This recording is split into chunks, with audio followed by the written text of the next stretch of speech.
Барлықтарыңызға ассалаумалейкум. Бүгінгі тақырыбымыз әлиф лям артиклінің оқылуы. Яғни сөзде кей кезде лям оқылады, оқылмайды. Соны қазір талдаймыз. Ал бисмиллах бастайық. Бірінші әлхамду. Әлхамду. Фатиха сүресінде әлхамдулиллахи дейді ғой ше. Әлхамду. Міне бізде әлиф тұр. Бұны таңдыңыздар. Келесінау лям әрпі. Лям әрпі осылай кеп тұр. Және де келесі ха, және де мим әрпі тығылып тұратын бізде. Сондықтан әлхамду. Келесі әл-әруду. Лям әлиф қойы. Біріншісі лям әл. Бұл оқылады. Төбесіне жазым тұр. Әл. Келесі әлифі. Әл-әруду. Өткені кәсіра тұр. Егер кәсіра емес астына тұрса әл-ирду болатын. Сондықтан фатха тұрғантан әл-әруду. Келесі әл-китабу. Әл-китабу. Әл-ғайбу. Әл-ғайбу.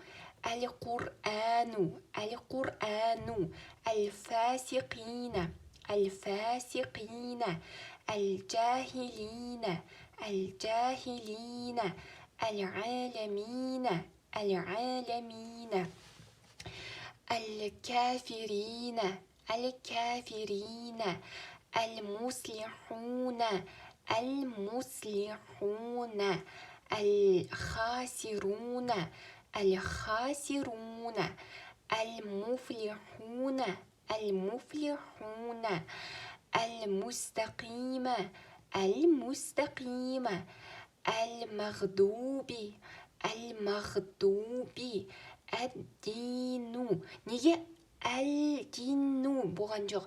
Өйткені әлифтен кейін лямде ешқандай белгі жоқ. Кәсіра, фатха, дамма, жазым жоқта даже ше. Сондықтан бізде лям оқылмайды, ешқандай белгісіз болып тұрғандықтан. Өйткені мына жақта байқасаңыздар, лямның үстіне жазым бар. Всегда жазым тұрады. Мына жерде жоқ. Сондықтан лям оқылмайды. Сразу дәлге кетеміз. Әд-дину. Әд-дину. Мынау да тура осындай. Ар-рахмани. Ар-рахмани. Лямның үстіне ешқандай жазым жоқ. Ар-рахмани. Мына жерде сол ар-рахими. Ар-рахими. Ас-сирата. Ас-сирата. Әд-доляляту.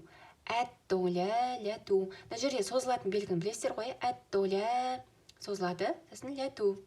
Келесі ән-насу. Ән-насу.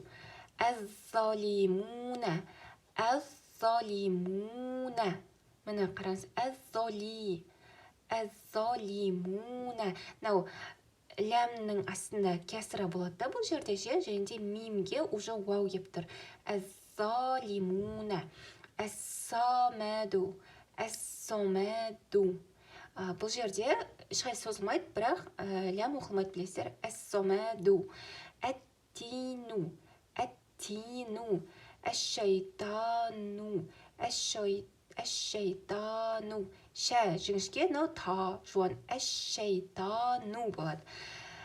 Әт-тауабу. Әт-тауабу.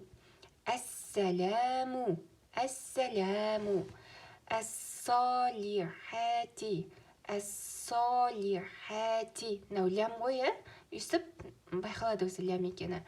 Әр-расулу. Әр-расулу. Осымен аяқталды. Барлықтарыңызға ассалаумалейкум.